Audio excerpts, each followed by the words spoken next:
All right, everybody. We're going to be beginning our show this week. Welcome to the Safely Extreme podcast for the week of May 16th, 2021. Hi, Amir. How are you doing?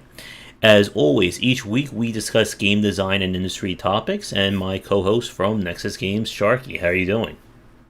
I'm doing good. I'm rather excited for this conversation because this is a conversation that got me into game dev because I started off in game dev as a writer. Well, will you remember it later? Yes, I will remember it, and it will be meaningful, There you go. unlike Telltale. hmm But we have, as our little dialogue there, back and forth, demonstrates, our discussion this week is going to be on dialogue and character writing in video games. It's something that has become more and more important and more noticeable over the past, 20 years. Like, we could maybe argue around the time of, Grand Theft Auto, maybe going a little bit further back with Metal Gear Solid, that people started to take note of character writing and dialogue in games. It went beyond just saying, hey, your princess is in another castle. Okay, next dialogue once you beat the next world. I think the real start of it was like in role playing games, Mm-hmm. like Final Fantasy and stuff like that. And I mean, there was story in the first one, but it.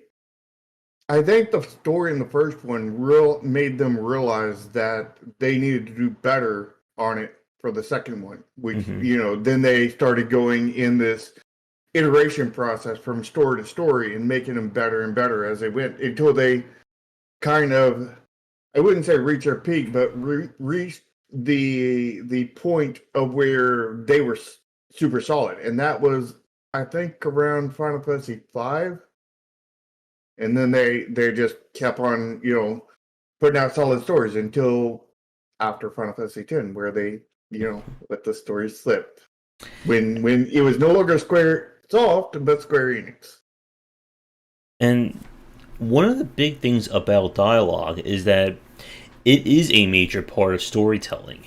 And for games that use their story either as the main form of progress or kind of the quote unquote reward of playing the game, you need to have a good dialogue and good storytelling because if you don't, people aren't going to play these games because oftentimes the gameplay loops themselves aren't interesting or the focal point to keep somebody playing for 8 to 10 hours or even more than that. Yeah, but sometimes the gameplay loops are, Mm-hmm. but it's the question is how much does each one of them do? You need Mm-hmm. to have so much pull between both of them to get you all the way through. Yep. And oftentimes better games will have both of them mattering.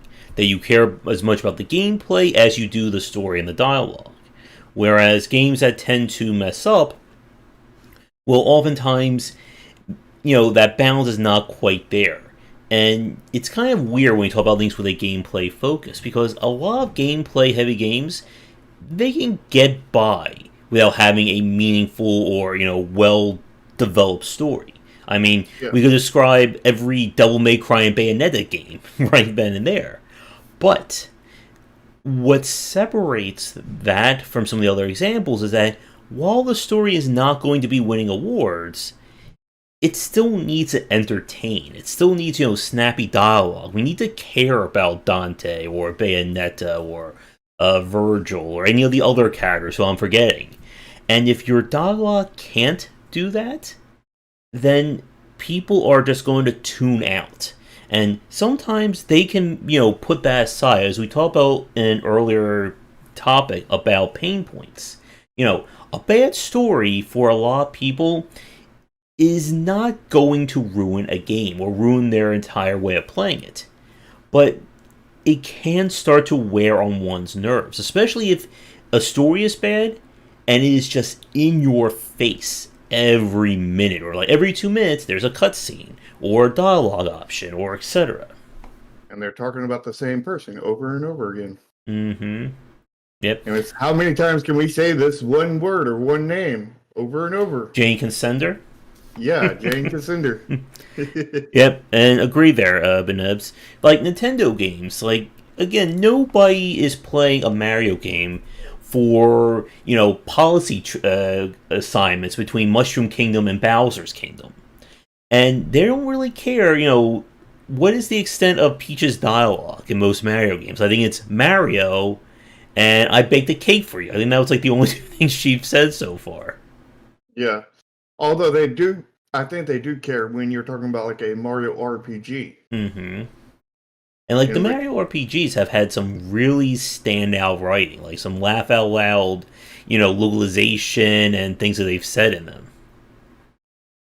Mm-hmm. Mm-hmm. But it all depends on what the focus is. Yep. Because like, in your general Mario games, the focus is the platforming, as you were. Mm-hmm. And the focus of an RPG is often case the story. Mm-hmm. Although, there's also, the other focus to an RPG, the strategy and progression. Yep. And story can be motivating. It can be a progression loop as much as, leveling up your character, beating a stage.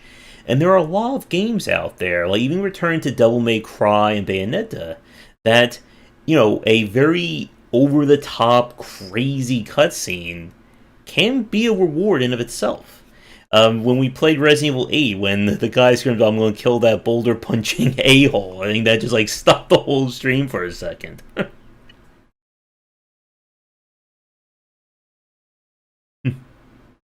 Yes, well. Anyway, so let's get into it, and let's talk about some good examples and bad examples. Do you want to start this off, or should I? I can start things off. I guess for me, if you've looked at my thumbnail for this stream or this recording, if you're watching it that way, I chose some good and bad ones there, and probably one of my favorites in recent years would be kind of the second golden age of adventure games. So the titles from Wadget being a very good example. And my friend Ken, who whenever we have an adventure game developer on, he shows up for them. He's the one who got me into the Blackwell series. And Blackwell and just Dave Gilbert. Hope I got it right. I always confuse Dave Gilbert with Ron Gilbert. They're both adventure game developers.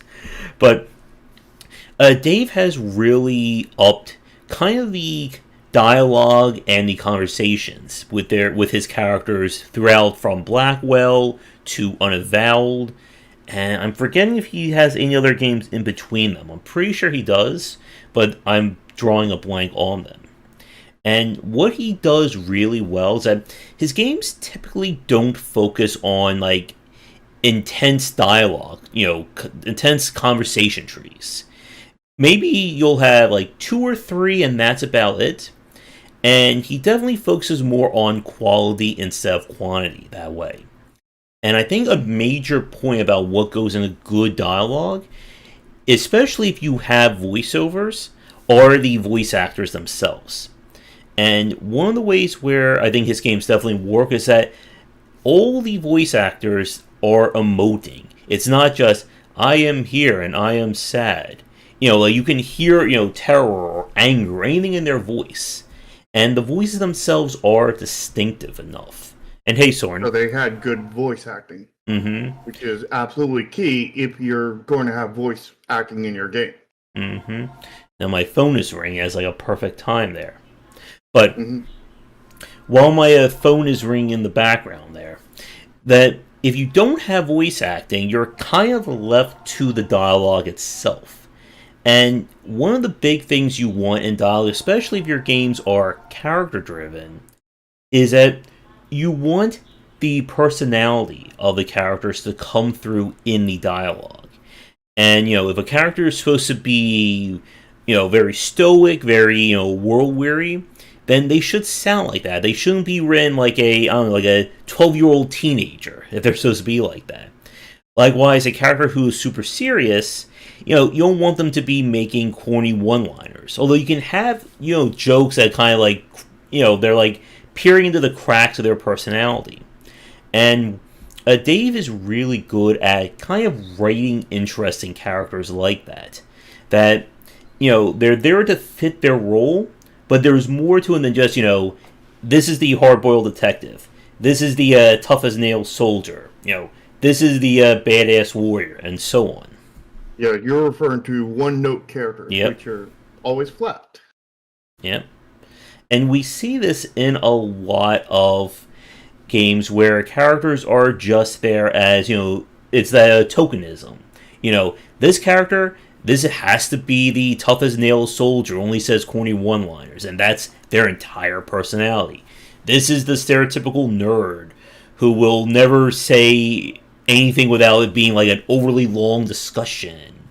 And some games can get away with that if the whole game is supposed to be a joke. Something like Sunset Overdrive from Insomniac Games would be an example of that.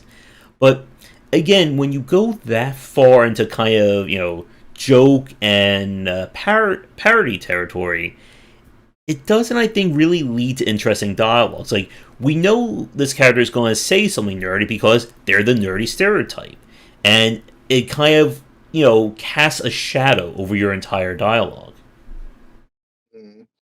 And something we don't have time to discuss today, something we might do a part 2 for, is talking about how you balance a story. How you need a story that has peaks and valleys. Because if you don't have peaks and valleys, then your story just does not come off interesting. You need highs and lows throughout it. Yep, and maybe we can do that for next week. Yeah, we'll see. And to Will and Beneb's comment, yeah, like you want, if your character is supposed to be one note, something like a Mario or a Wario or even someone like Duke Nukem, the game has to accommodate that. You're not going to turn, like in 1 minute, you can't turn Duke Nukem into Pride and Prejudice. Like, we can't just slow things down into a theatrical discussion there.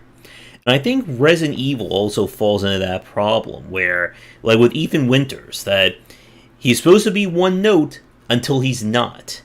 And you have to be careful with your character writing. If you want people to care about a character in their game, the character has to remain, it has to be consistent. If it's supposed to be one note, keep it one note. If they're supposed to be multi-layered, they have to stay multi-layered. But yeah. I think that's my kind of like what I like. So we'll go over to you. You can talk about your favorite, and then we'll come back for my least favorite, and we'll kind of go back and forth there. All right. So my favorite would be and if you look at my thumbnail, you can see an image of Tifa, would be Final Fantasy VII, the original Final Fantasy VII. Because that game, it had so many peaks and valleys, and it did have the stereotypical of I have a coma kind of thing, but they didn't pull it off in the same way as usual. They subverted the expectations because you didn't know that you had coma. You didn't find that out until probably probably about 10, 15, 20 hours in.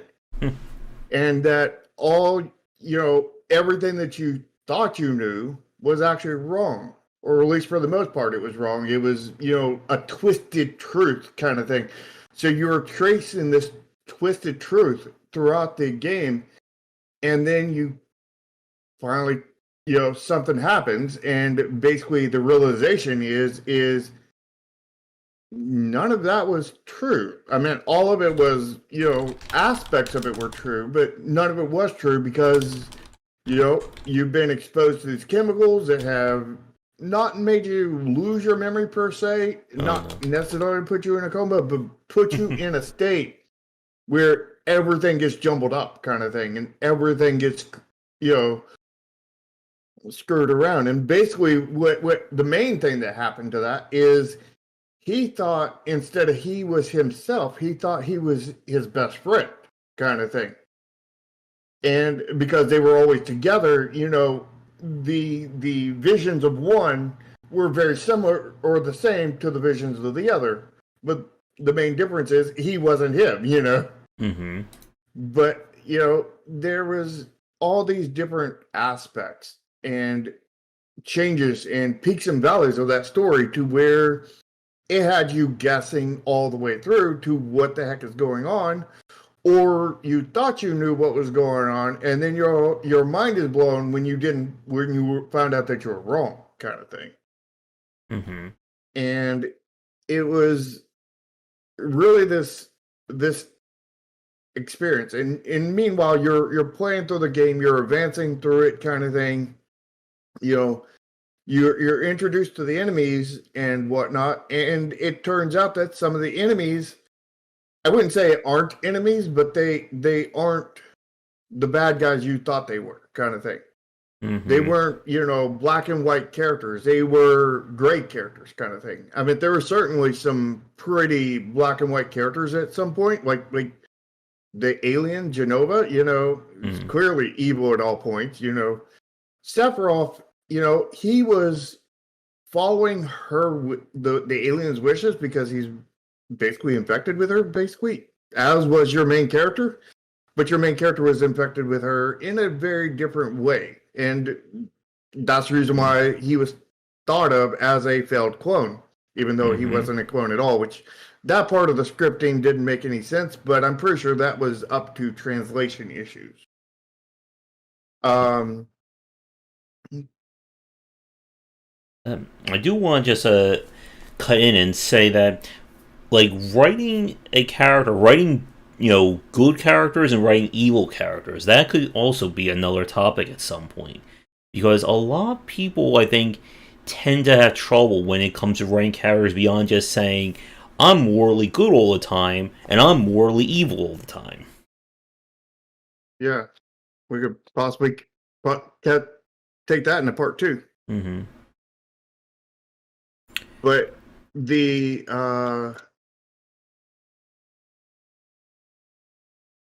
other aspect is, like, they really, you know, made you care about a lot of these characters, you know, and they were not just, like, for the most part, one-note characters. I mean, Cloud he started off kind of as a, you know, tough guy kind of thing, but then you figure out that he's, you know, the opposite of a tough guy. It was just a, you know, he's acting like a tough guy kind of thing. And he was definitely not a tough guy in any means. And then you had the, you know, Barrett, who was, you know, he was the actual tough guy, but at the same time, you figured out that he was the tough guy with a heart of gold kind of thing, where he was, you know, always caring about his quote unquote daughter that wasn't actually his, and, you know, and always trying to take care of her and the organization and trying to make everything right, kind of thing. So he was, you know, and like all these different characters had like multi layers to them. You know, they were not just single note, and the backstories on them go deep. Like, you know, like for example, Barrett. You know, the whole thing about him and his daughter. You know, the fact is, you know, spoilers. Long ago, you know, he was in a prison of sorts, kind of thing, and he had a best friend that, you know, he lived down there for a very long time. You know, he's in prison falsely. And so was his best friend. And then they, I think they tried to escape. And when they did, kind of thing, stuff happened. And basically, machine guns were brought out at him. And one of them, I think it was Barrett that, no, one of them, I think it was the friend that was falling off a cliff. And they were, you know, grabbing and holding on to each other. And then the, you know, a spray of gunfire came and took off both of their hands, kind of thing.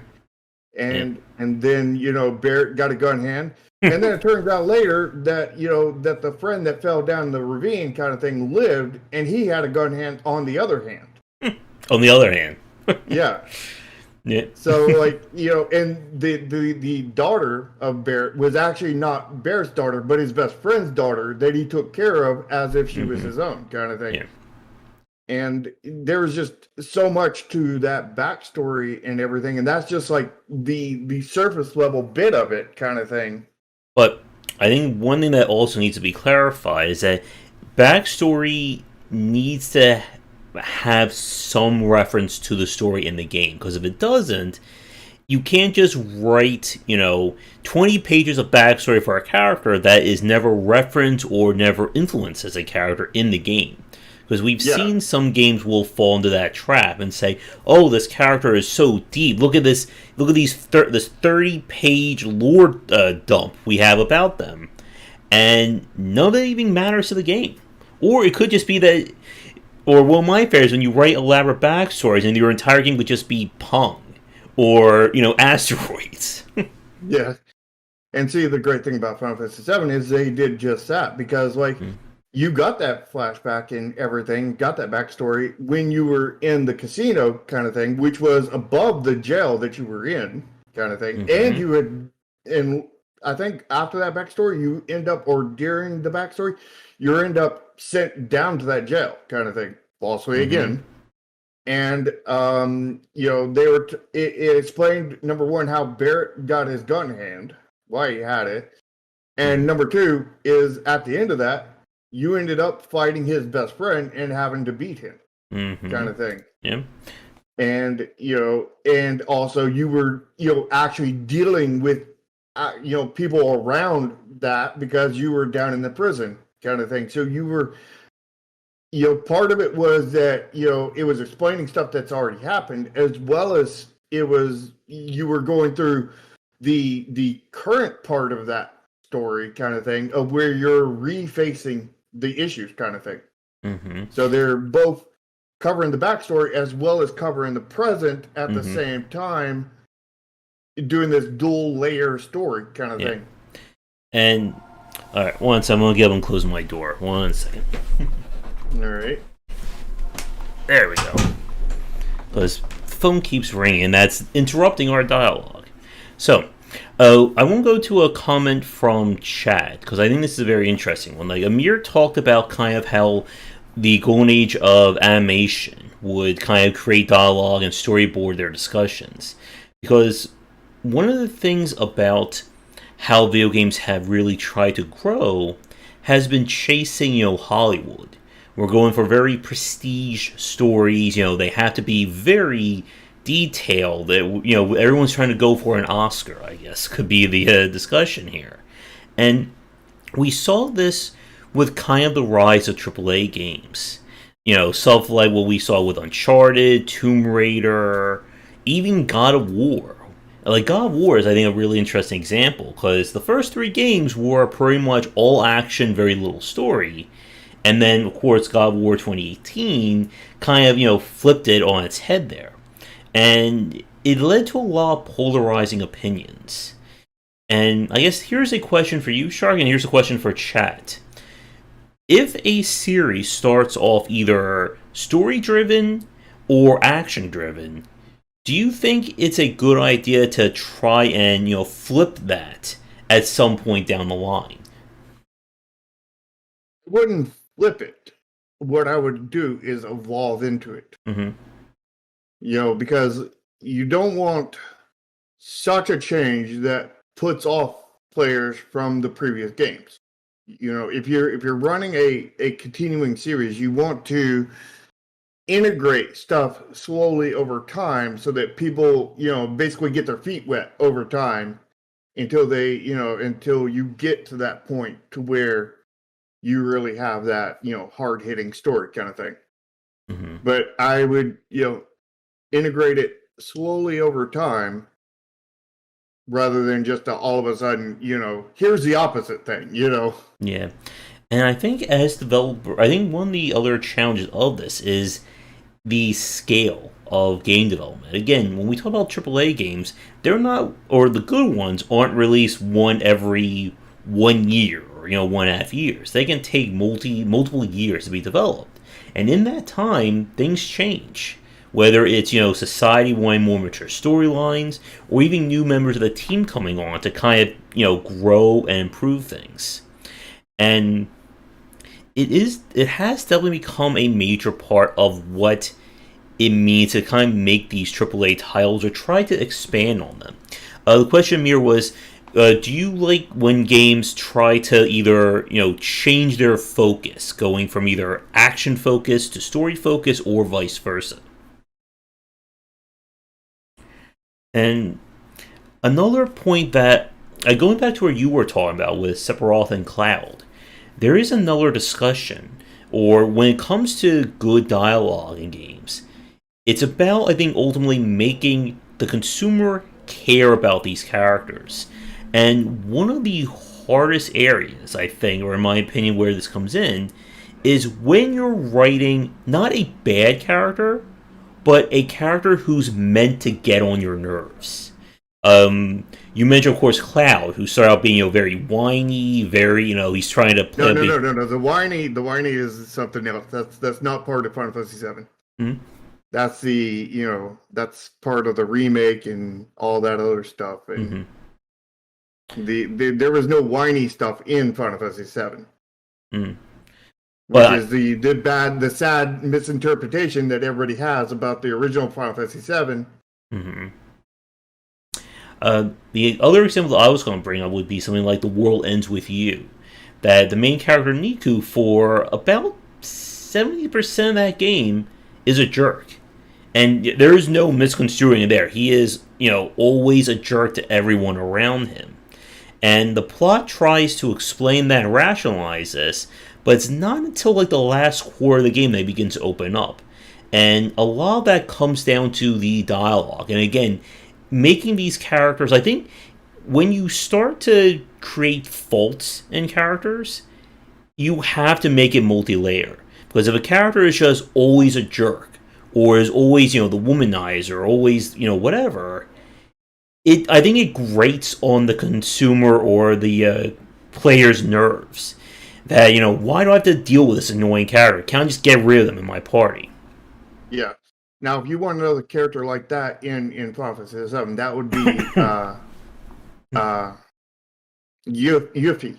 Yuffie is that character in Final Fantasy VII because she's the quote unquote cute little ninja girl that goes around and steals your materia, and then you have to go on a quest, a hide and seek quest to find it, and it's such an annoying and bad sequence kind of thing.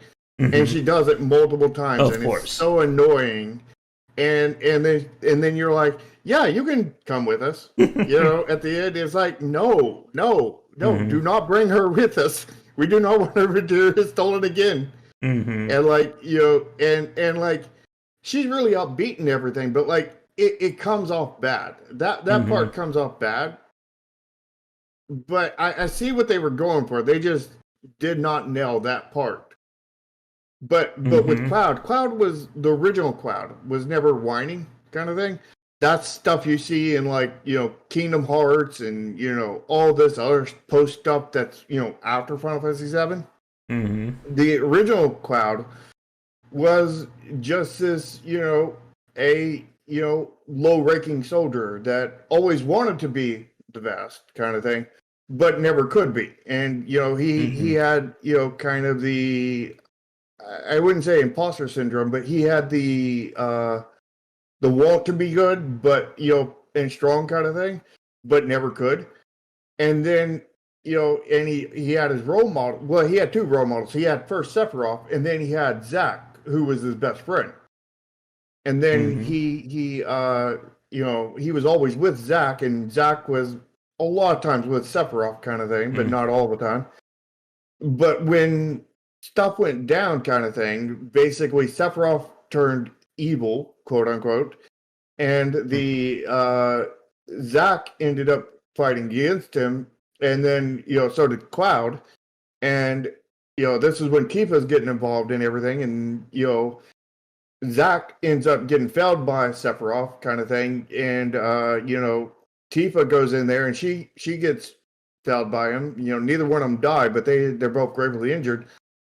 And Cloud goes in there as the inept underdog kind of thing, gets lucky, strikes takes a sword to the stomach, but somehow is able, just takes the sword, and he's like, takes Sephiroth and puts him over a giant hole, and he falls down, kind of thing, and kills Sephiroth. Actually, legitimately kills him, kind of thing, through getting lucky and sheer willpower. Being able to act as he's simultaneously being cut, and then he falls down, kind of thing, collapses, and him and Zack are brought back and experimented on. They're infused with Genova cells, which are the same thing Sephiroth was infused with before he died, and or he was infused with that from birth, and they were infused with it. Cloud ended up being, basically sick for a while, and he was basically, unable to move, essentially. And Zack ends up breaking him out and taking him off, and then in the process, Zack ends up dying, kind of thing. And then, eventually Cloud comes to, and, he's so stressed,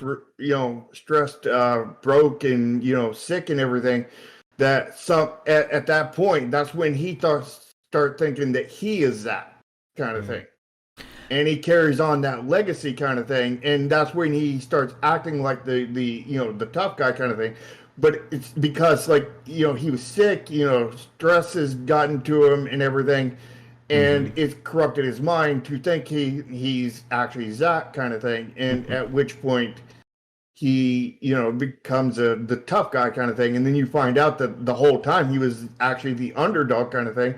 But that Genova infusion that he had set him as the quote-unquote failed clone, which was actually the only successful one. Because, like, he was inversed what he thought was a failure and not a failure from the scientist's side. So, like, he was never the whiny character until after, when they screwed up. So.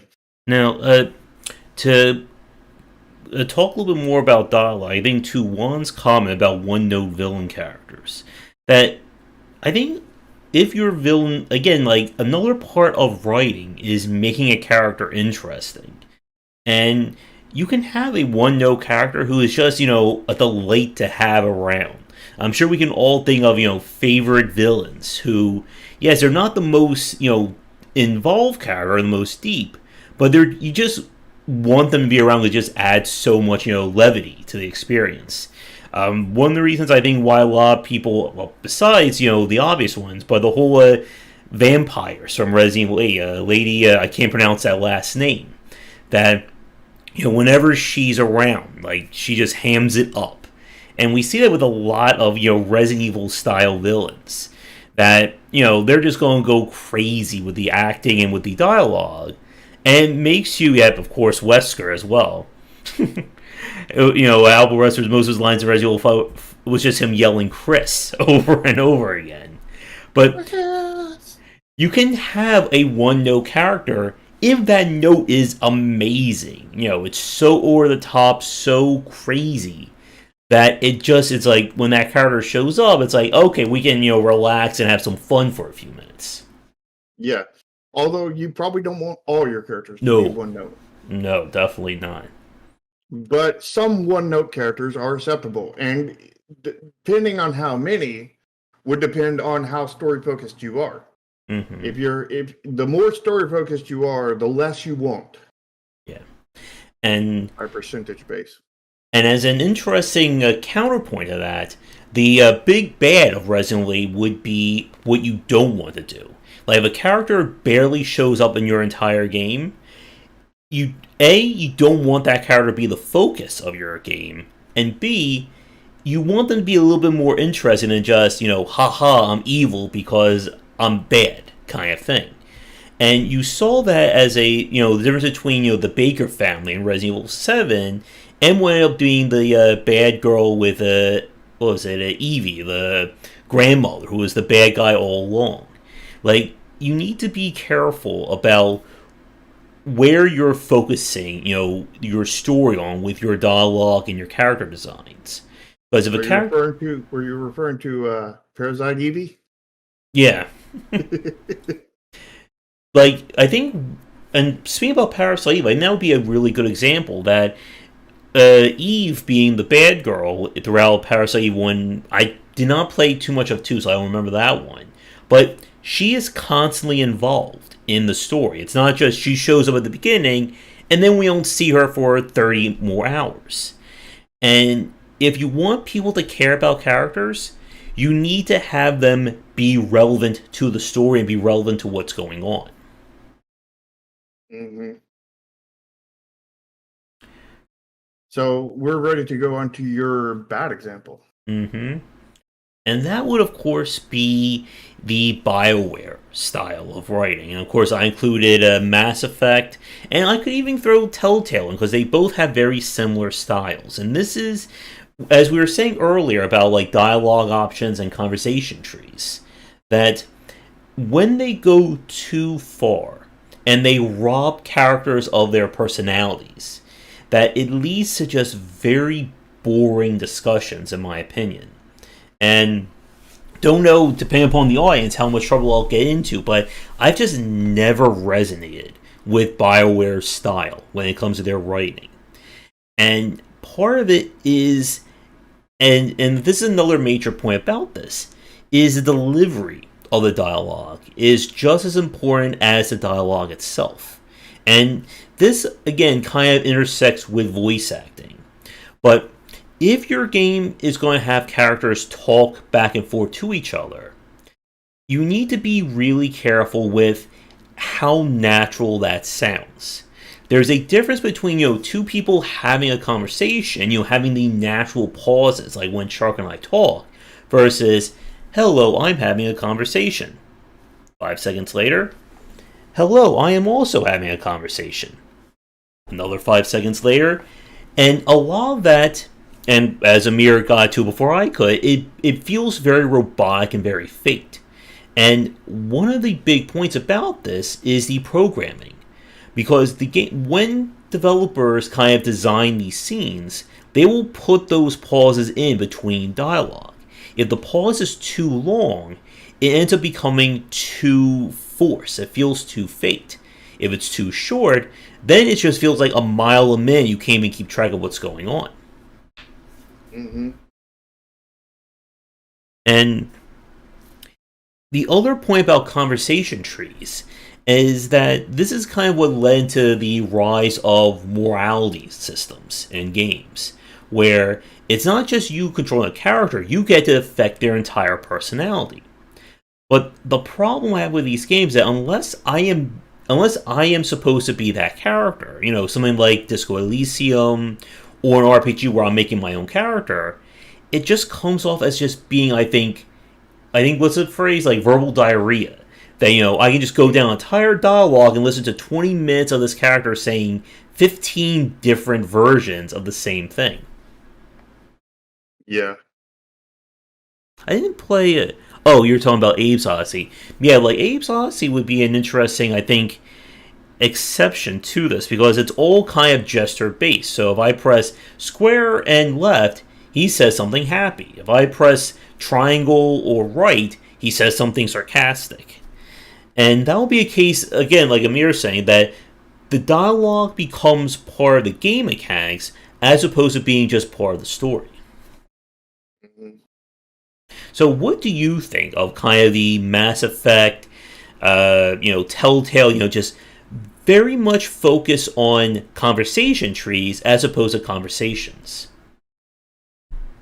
I think it's a misplaced thing because I'm not saying you can't do it right. Mm-hmm. I'm just saying that they did not do it right. They Yeah. did not execute properly on the thing.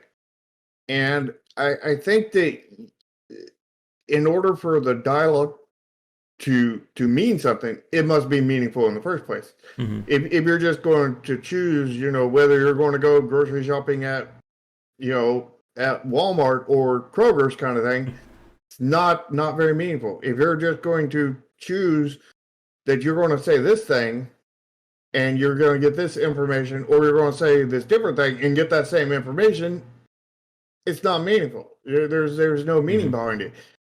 And a fake meaning, like Telltale and like so many other games do, is just bad. kind of thing. Mm-hmm. I didn't like it when it was new. Don't like it now, you know. Mm-hmm. And like it got over a lot of people at the beginning because a lot of people thought it was real, Mm-hmm. and once that bell came over that hey, it's definitely not real. Nothing matters, kind of thing here. Mm-hmm. The story didn't matter, and as a story game where the story Mm-hmm. doesn't matter is what a game that doesn't matter. Yeah, and of course, it goes back to that ever famous phrase. They will remember it, which apparently, no, they won't. And Mm-hmm. when you're again like this, definitely leads into other discussions about choices in games, but partly, I think one area where Disco Elysium worked is that it kind of reminds me a little bit of Rick and Morty. That when they have a conversation in Disco Elysium, they are going to go as far and as crazy into that conversation as one would expect. Like in the opening act, when you're having a discussion about what capitalism is and how money works. And it could have just have been the character saying, oh, you gotta pay your bill and that's it. We have an entire philosophical discussion about, capitalism versus socialism. And, why do we need money? And it just keeps going and getting more and more outlandish in terms of like how far they're willing to push it. And that would be an example of where kind of the over focus on dialogue works, because it really is how much do you want to have this conversation. If you just want to say pay my bill, no, okay, yeah, we can move on. And I think another big point about this is that if the player doesn't care about the dialogue, you don't want to force the dialogue on them.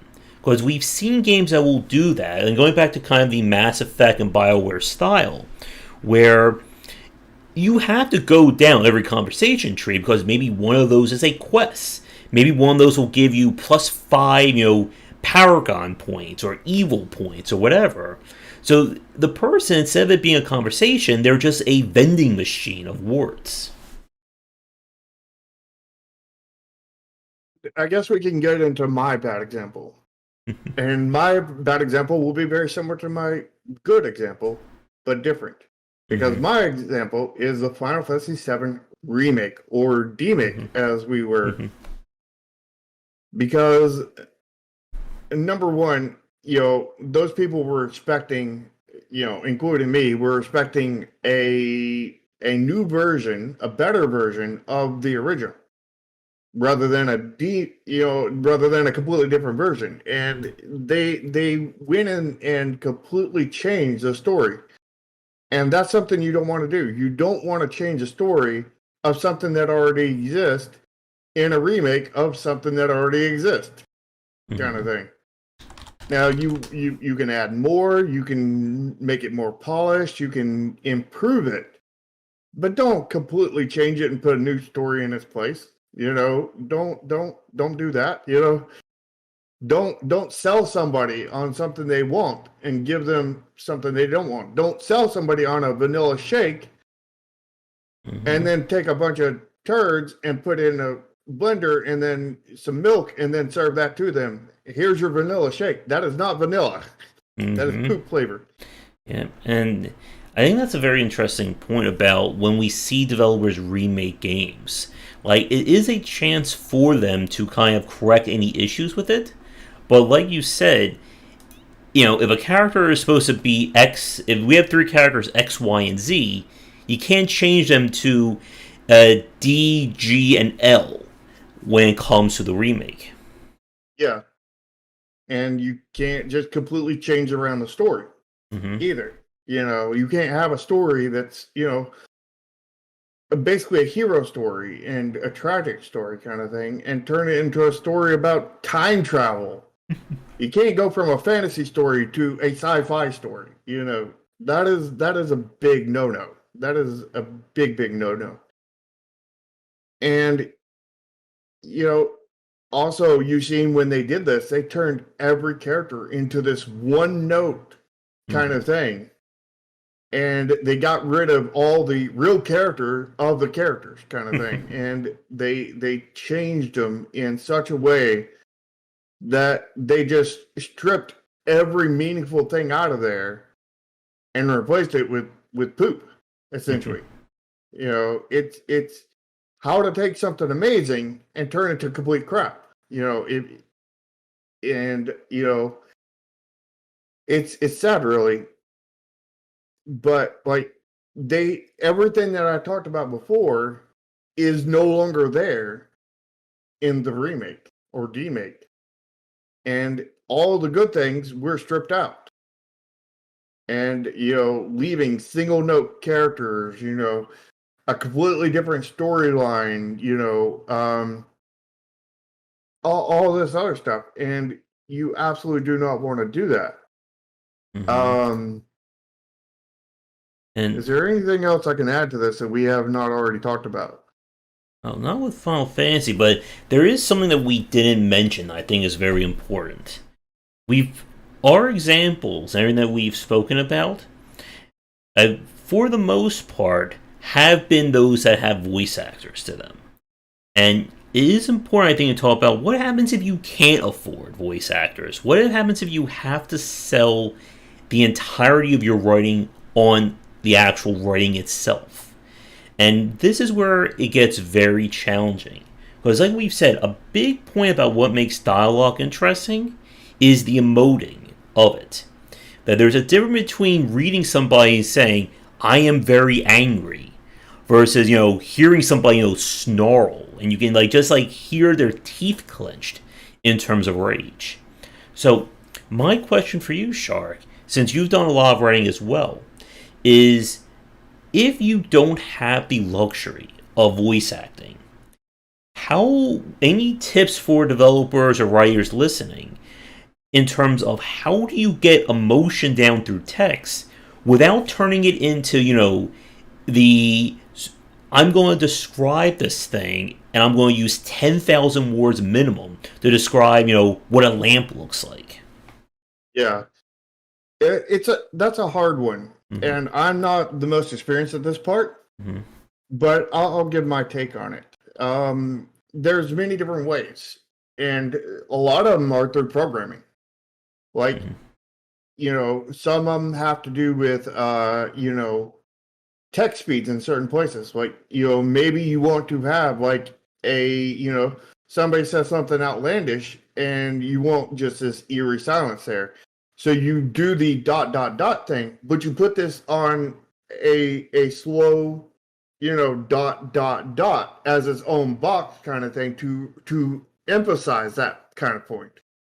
Another thing you have to do is you have to emphasize it through art. You want emotions. Disgaea 1, right out the gate did this really, really well. With, when their characters get enraged, they have like a character that is just completely bonkers enraged and very cartoony kind of thing. And it's just like, like they're not just like, what? They're like, like shouting it across the galaxy kind of thing. Like their eyes are red, their posture, they're completely like, like throwing their front of their body out, and like everything becomes like stiff and so emotive in so many ways kind of thing. And they have so many different versions of that, which all are juxtaposed to the standard pose, mm-hmm. where he's just calm, so the more juxtaposed that it can be, the more you can get that emotion across in those things. And you need to, of course, get those set up in the way through programming and whatnot. Animations can also help that, through like, and when I say animations, I'm not meaning like, the characters moving, but I'm just talking about low budget animations where, where like, maybe the character that comes in and he's really, freaking mad, you just have the programmer make the character basically vibrate on screen kind of thing.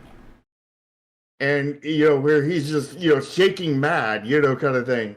Or like, or, if he's scared, shaking scared kind of thing, or any other emotion kind of thing, and you can do these little programming tricks to just give that little bit of extra thing.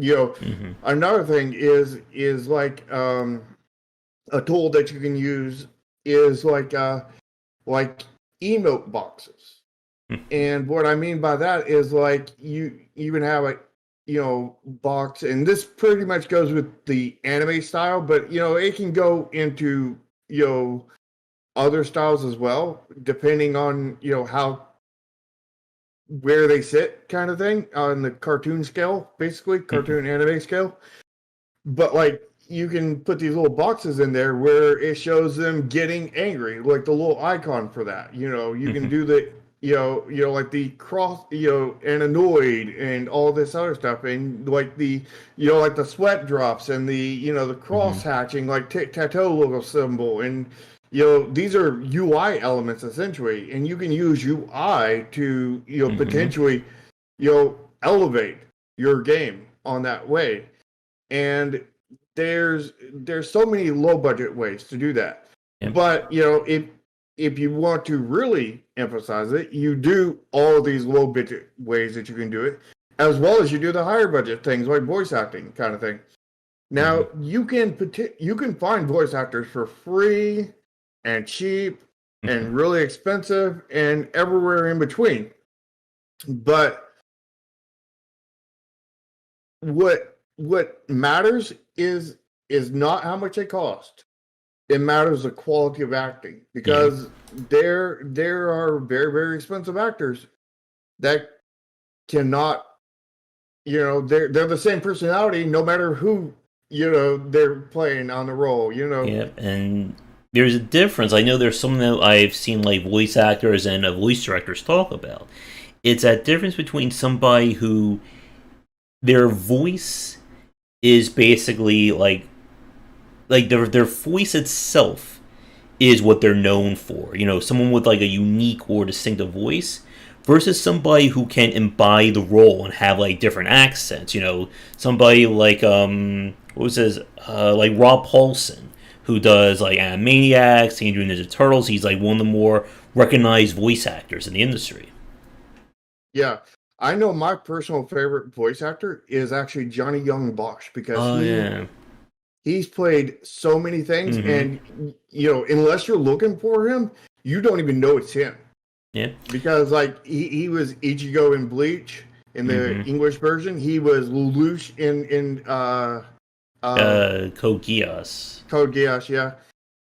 Jennifer Hale would be also another really good example. Yeah. Yeah. There's so many roles that he takes on that you don't even know it's him. And he's just so good at immersing himself into the role and whatnot.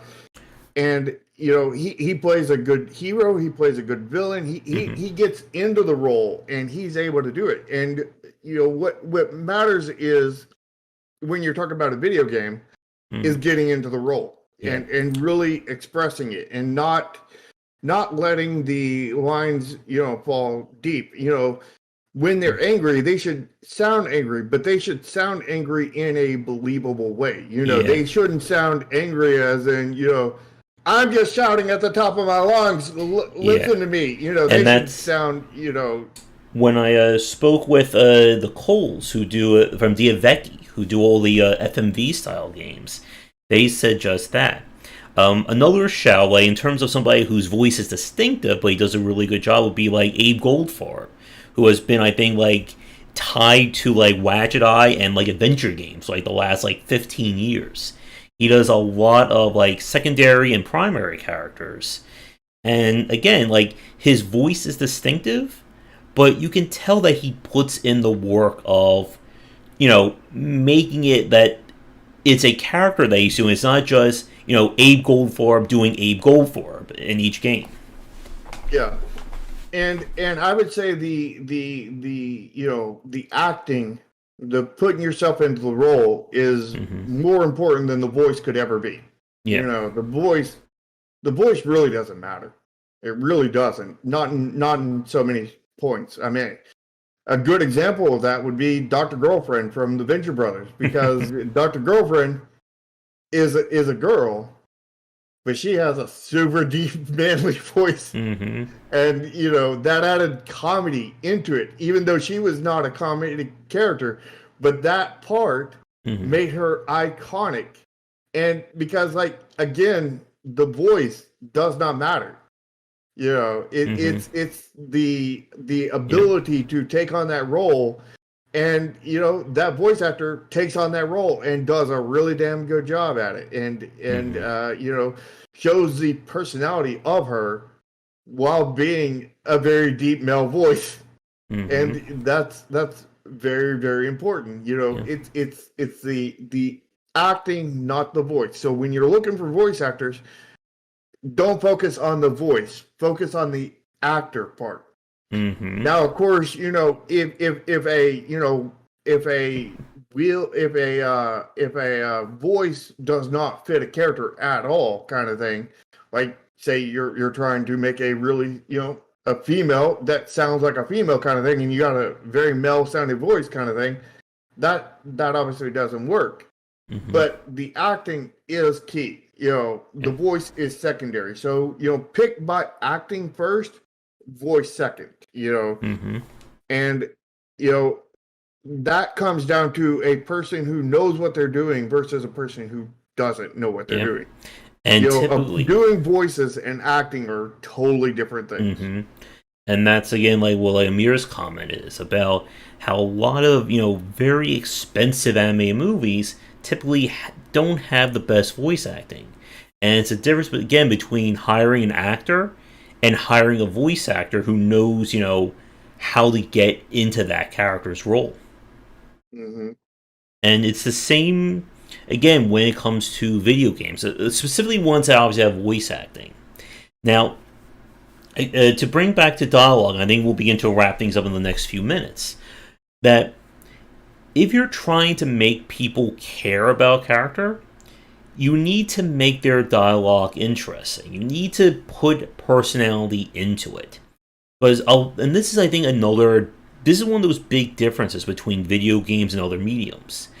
Characters in video games, they have to serve a purpose. You can't just put a character, or you can't just talk to a character and have a conversation about, where did you go shopping? Meanwhile, there's a zombie apocalypse going on.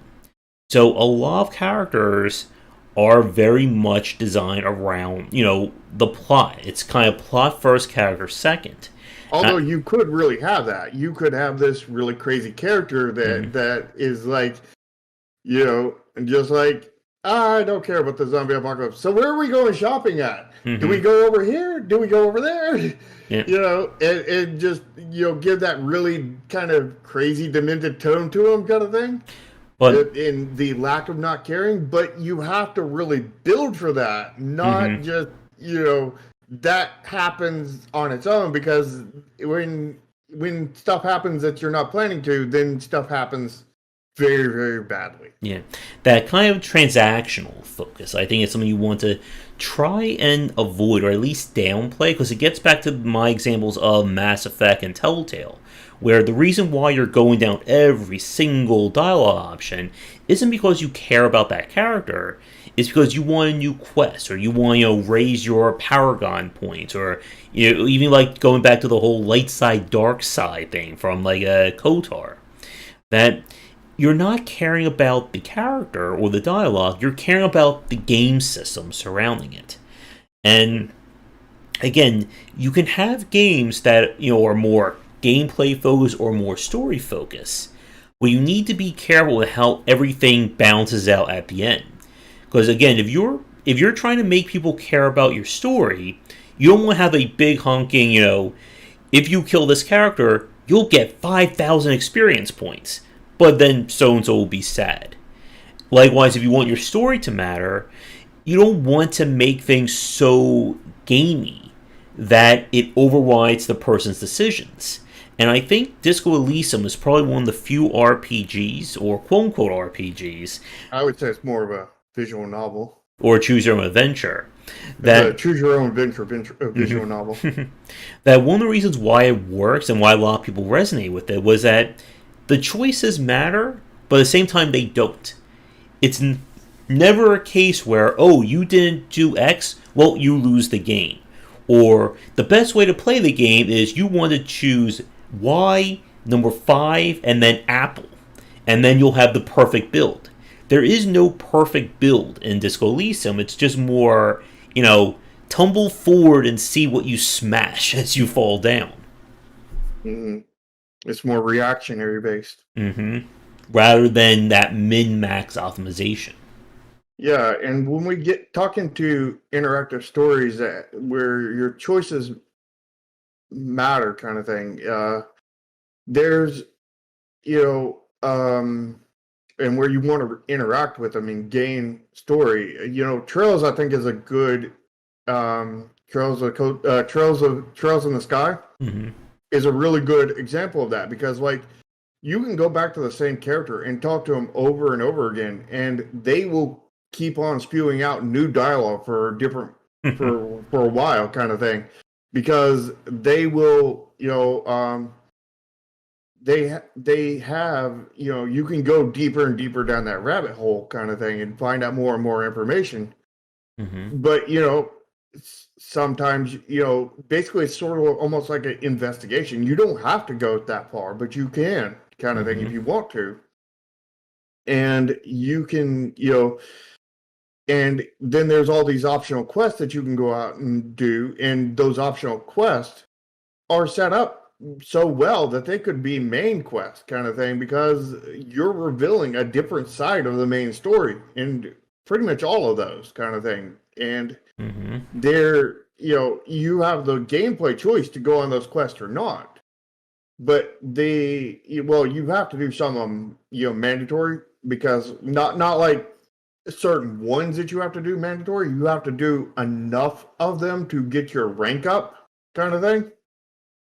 Mm-hmm. But like beyond getting your rank up to a minimum level, which I think is only like one or two of those quests, and there's like I think like 10, 12 per section, if not more, you get this extra side of the story kind of thing. And there's characters will say stuff based off of stuff you've gone out and done. So like not only will those characters say like several things now, but as you progress the story and go deeper into it, you come back to them and they'll go down a whole nother rabbit hole kind of thing. And it's just all this stuff made the world feel like it was alive kind of thing. Mm-hmm. It wasn't just you go up to character, you talk to them. 1 second, my OBS just cut out there. Okay. Alright, yeah, it just came back. That was weird. But yeah, for those of you listening on my side, were you able to hear Shark's ending to his point? Because I don't know, again, when like OBS cuts out and when YouTube cuts out, how it kind of affects the stream. Well, I'll go ahead and retell it. Basically, the end part of that was that when you you could go farther down that rabbit hole each time through the story. And as you go deeper in the story, the characters have like a new rabbit hole that you can go down. And you can choose to take that or choose not to. And as you're going farther down that as you're progressing the story, more and more potential quests come up. But also some, if you didn't do them, get whacked off kind of thing. You can't do those anymore, because like the story has timing that these quests have to fill within this timing. So if you don't do them before that time, then somebody else basically in the story did it because of the events going forward kind of thing. And it just, the whole thing feels like a living world. And it's both to a positive and to a detriment. It's to a positive in the fact that everything feels so good kind of thing as of the story and everything. It's to a detriment to where, I wanted to do all the quests and now I can't do them, kind of thing. That again gets back into the discussion about choices and storytelling. Which I think that we can certainly spend more time on that, but I think that would take us way beyond time for today. Mm-hmm. So I guess anything else to wrap up on for our talk today?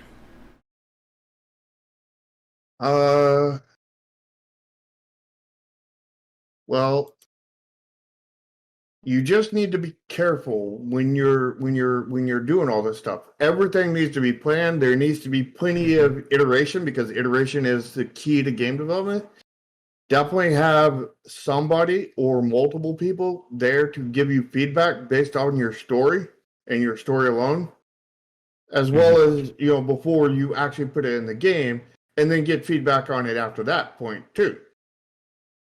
And you need to, really, express your points, and you need to make sure that everything is complete, and if you want to leave something a mystery, don't leave it too mystery. That was my mistake in the last game because, like, I left it too much of a mystery that most people did not figure out a lot of different things in there. That, I wanted it to be a mystery, but I wanted them to figure it out, kind of thing. And, I, most of them did not figure it out. I think only like one or two people figured it out of like a bunch. But when I told the bunch, gave them more detail and everything, they're like, "Oh, I can totally see that." Mm-hmm. And they were engrossed, kind of thing. So be careful about leaving mysteries too serious, opaque. Mm-hmm.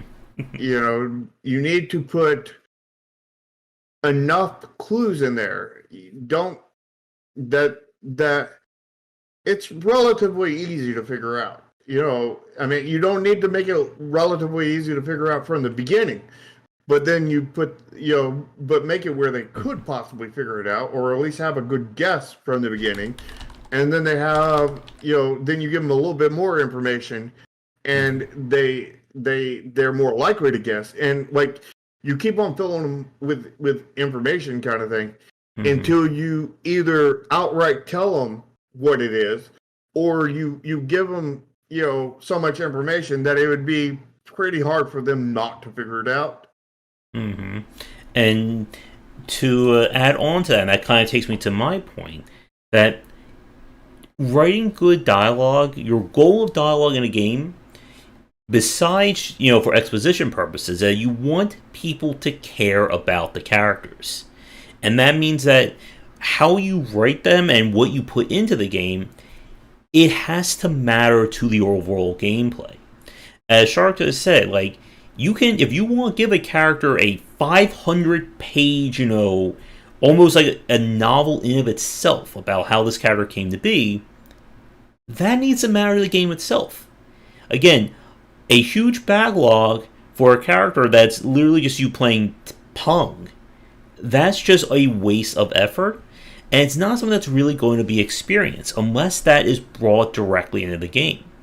And when we think about memorable characters and memorable dialogue, it makes us care about these characters, whether it's the interaction between them, such as what was his name, Kim, or can I always forget his name from Disco Elysium, or if it's something like an over-the-top character like Dante, or something like the hammier villains from Resident Evil, like Wesker. So my question for those of you watching this, whether it's live or recorded, and leave this in the comments, what is an example for you of a super memorable dialogue or super memorable character in a game through writing? A character that their characterization is so well done that you just fell in love with this character. Yeah. I want to leave with this one point. Mm-hmm. Is story can make any game better. Mm-hmm. Any game and every game better. The question is can you do it in such a way that it improves and not disapproves? Because, like, a story can also make any game bad at the same time. So you have to figure out how to integrate the story, how to bring it in and involve it with everything else, how to not leave it feeling tacked on at the end kind of thing, how to get it fully evolved, fully fleshed out, but yet be short, and sweet. Now, when I say short and sweet, I don't mean you can't make a 40-hour RPG. I mean, you can't, harp on something, and, nobody wants a 40-hour RPG where, 20 hours of it is this, describing this one picture that's in the game kind of thing. A picture's worth 1,000 words. You don't need to put the 1,000 words or 10,000 words on top of it, which I have seen certain writers do, and that kills me. So, and it's tricky to write short. And, the other thing is when the gameplay specifically rejects story in a lot of ways. And that's the case with my current game. It's a multiplayer CCG. So it's multiplayer. So the whole goal is to play against other players. So you don't want the story dragging that down. So what I'm having to do for my current game, Neon Continuum, is write in such a way that it's extremely short and to the point. And I have not begun this process yet, and it's going to be a hellacious process. But what I'm doing is I'm putting the dialogue and everything in key places, where they're not diminishing the gameplay. One of those key places is in the tutorial, the intro to the game, so you get introduced to the story at the same time. And, use the story in some fashion to teach the players in some parts of it.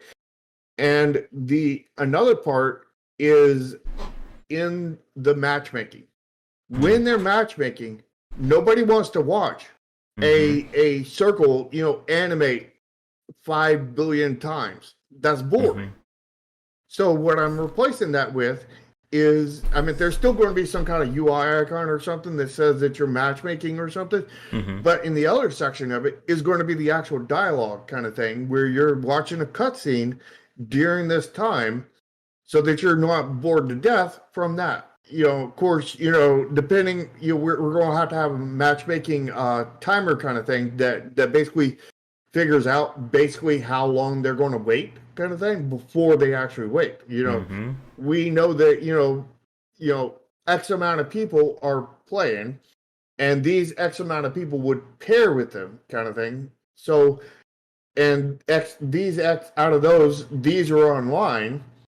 These we don't know when they're going to do it because they're in the middle of deck building or whatever, and these are in the middle of match, which we do know roughly when that match is going to end because we know how many slots are left to play in and what stage the game is, so we can predict, roughly how long that matchmaking is going to be. So, if they're going to be, less than 10 seconds, we won't play a cutscene probably. But if it's going to be 30 or 40 seconds kind of thing, we can be like, yeah, here's a short cutscene right here, put in there. And then we have the in the menu, you can go back and watch these if you rewatch them at a later time. Definitely. Kind of thing. And as you unlock them. But the key is that the implementation is in such a way that it doesn't get in the way of the gameplay. And at the same time, it's not just tacked on, it's replacing dead time as well as, building up the world that is involved, the characters in the cards are actually the characters in the cutscene kind of thing. And you're getting to know the characters and their personalities and backstories and all this other stuff and events that are going on during this gameplay.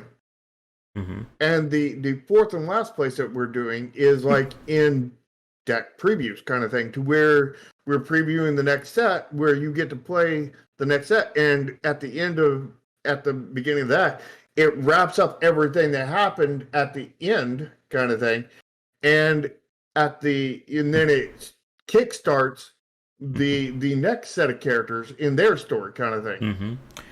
All right. Well, yeah. Again, you want dialogue to be short. Less is more in this aspect. Because just as you have people who don't care about the story, you have a lot of people who don't care. Just like me in a lot of cases. And you don't want to force a story onto somebody. Again, depending on the genre. If it's a visual novel or very, again, dialogue driven game, okay, yes, you can get a little wordy. But if I'm supposed to be playing a game like Dark Souls or Neo or something like that, don't make me sit through, 20 minutes of dialogue. Don't do like Death Stranding in a game like Neo. Yeah. I don't think you ever want to do 20 minutes of dialogue, ever. Mm-hmm. Even in a impactful story, unless there's only story, unless there's no game, unless it's basically a visual novel. But that's the only occasion. I'd say in an RPG or any other game that's has a very impactful story kind of thing, you still don't want it to be 20 minutes because you don't want the players to drop the controller and watch it. You want, or the keyboard and mouse or whatever they're playing with, you want them to stay engaged. And if you're going for that long, that's too long. I think I think we are getting too long right now as well. I think the longest Final Fantasy cutscene I think they've ever had was maybe 3 minutes, 4 minutes, something like that. Mm-hmm. Oh yeah. You don't go too long. Yep, there we go. And that I think will be our final point for tonight. So we're going to wrap things up for this week's discussion. Let us know what you think in the comments below, and if you would like to see a part 2 on this conversation, especially when it comes to kind of integrating dialogue and storytelling into the gameplay. And as always, be sure to check out our Discord. You'll find all of our social media links in the descriptions down below for our respective plays or our respective videos. Yep, and join both of our Discords, smash the lick button, lick the smash button, and all that. Mm-hmm. And if you want to tune into these shows live, they are aired Sunday, starting around 4:30 ET. And if you're looking for indie game store page advice, tune into our Thursday shows in the Inquiry, starting around 3:30 ET on our respective channels. Anything else you want to add? Nope. So, with that, come back for daily discussions on game design here and on game wisdom, where is in the art and science of games. Until our next show, have a great day. See ya.